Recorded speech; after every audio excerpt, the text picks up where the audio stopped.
It's Alfred again from Value Add Games, and today I would like to talk to you about our latest game. It's called Black Diamond of the Lost Palace. This is a family game of adventure and exploration, and players are members of a teams of Professor Dana, who is exploring Cambodian jungle for the lost treasures of the Khmer Empire. But remember, there's not just treasures, there are also animals and other dangers in the jungle, so you better be prepared. Now, let's open the box. Please let me tell you that this is just a prototype. And let's see, of course it's the board. We will look at it later.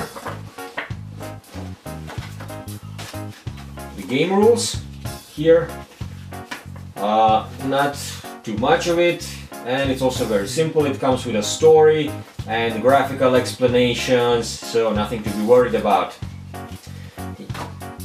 Then here you have 49 treasure tokens, and here 29 treasure tokens with various gems and potions and animals and ruins and all the stuff you can expect in the jungle. Here are 36 cards in 3 sets. There's jungle cards, ruin cards and palace cards. And here we have camp tokens, your little tents, and also 4 player explorer tokens or pawns, 2 dice.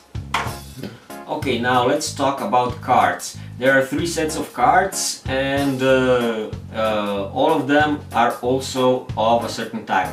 Now, this whip here, Professor Dana's whip, represents action cards. You have to use them in a turn, you get them and then you discard them. Then this little map here represents magic scroll cards that you can collect and you can use them later, but once you use them you have to discard them. And this tent here represents property cards, and when you get the property card you can keep it. Now this is pot of gold, and it is worth 9 victory points. Most property cards will have some victory points to it.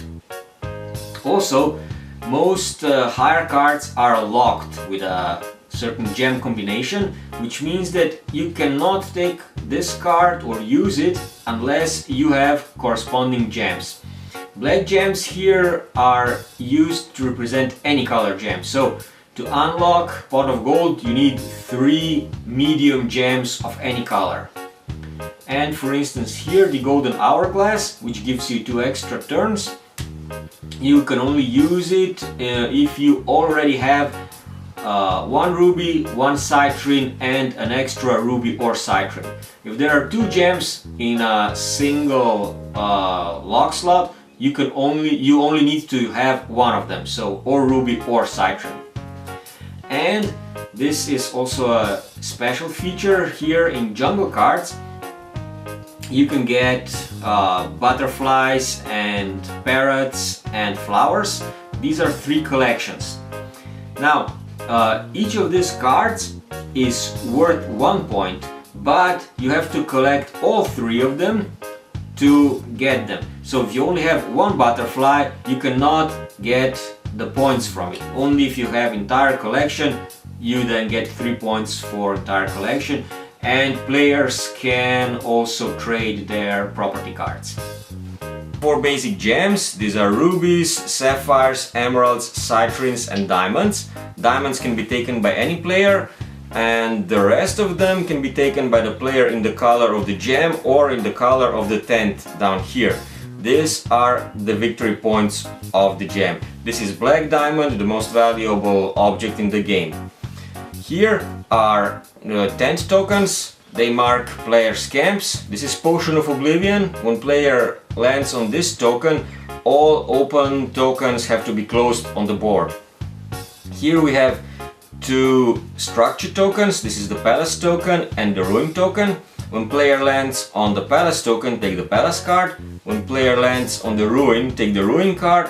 And if player lands on an empty map field or cannot move, take the jungle card. And here are 3 animal tokens. These are elements of chance. When you land on one of them, roll a die and you will see what happened. The goal of the game is to collect 27 points, and in higher level games you also need to collect your 10th token to win. So, thank you for watching this Value Add Games presentation of Black Diamond of the Lost Palace, our latest board game. It's a family game of exploration and adventure. I hope you will enjoy the game and hope to see you again. Bye!